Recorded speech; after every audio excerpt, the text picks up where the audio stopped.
Iba mo, ang salita ng Diyos ang magbibigay ng lunas yan. Yung problema, pagsubok, walang kalutasan yan. Walang mabibili ka sa kita, pati ng gamot sa problema, pagsubok, wala. Dapat may pagsubok ka, problema ka dinadanas, ang gamot yan ay salita ni El Shaddai. Amen po ba? Cancer, pag sabing cancer, isang sakit, nakahimik, na kapag umandar na, wala nang lunas. Yan ang cancer. Kaya nga, may mga nagsasabi ng kontra-cancer. Hindi totoo yan. Walang kontra-cancer. Bakit ang cancer, isang sakit, nakahimik, na kapag umandar na, wala nang lunas. So, ano man gamot yan, wala sa lunas. Pero, kayo Shaddai, ano man klaseng cancer, pinapagaling ni El Shaddai.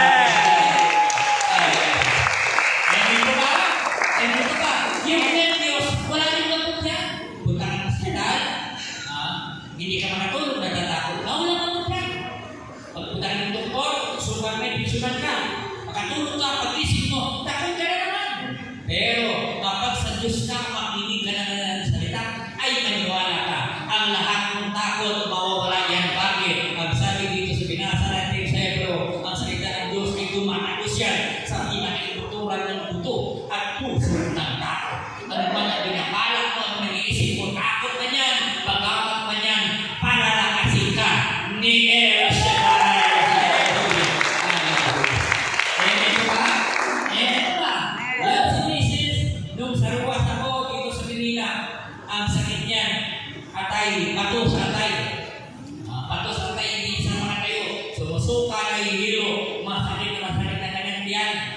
Ngayon nang nabasita, ang saling doktor, operahin. Ang problema, hindi sa opera natin ang puso niya mahina. Hindi pwede operahin kapag may ng puso. So, hindi pwede operahin. So, binibigyan siya ng resita ng gamot. Ang resita naman, hindi pa rin binibigyan ng sakit. Hindi naman nagpapagaling ang gamot, mga kapatid ko. So, nung umuwi ako dito sa Manila, sabi sa akin, mabuti na lang na abutan mo ako. Kasi nga, hindi siya nasa kalagayan, critical ang kanyang buhay, mga kapatid ko. Dahil nga, walang gamot, may gamot, pero hindi naman medyo sakit at hindi sa mga tayo. Ngayon, tinatusap ang Diyos at pinananain ko ang asawa ko. Sabi ko, Lord, ayaw ko mawala asawa sa kasama ko sa buhay, katuwang ko sa buhay, sapagkat siya isang prayer board, kasi asawa ko, kapatid ko, ay pagdating ng madaling araw, ay katuwang ko sa pangalan niya. Kapag nauna siya sa akin, mag-isip, alas pinakalapit niya ako. Kahit anong pako doon, kahit anong toko, pinipilit kong umupo.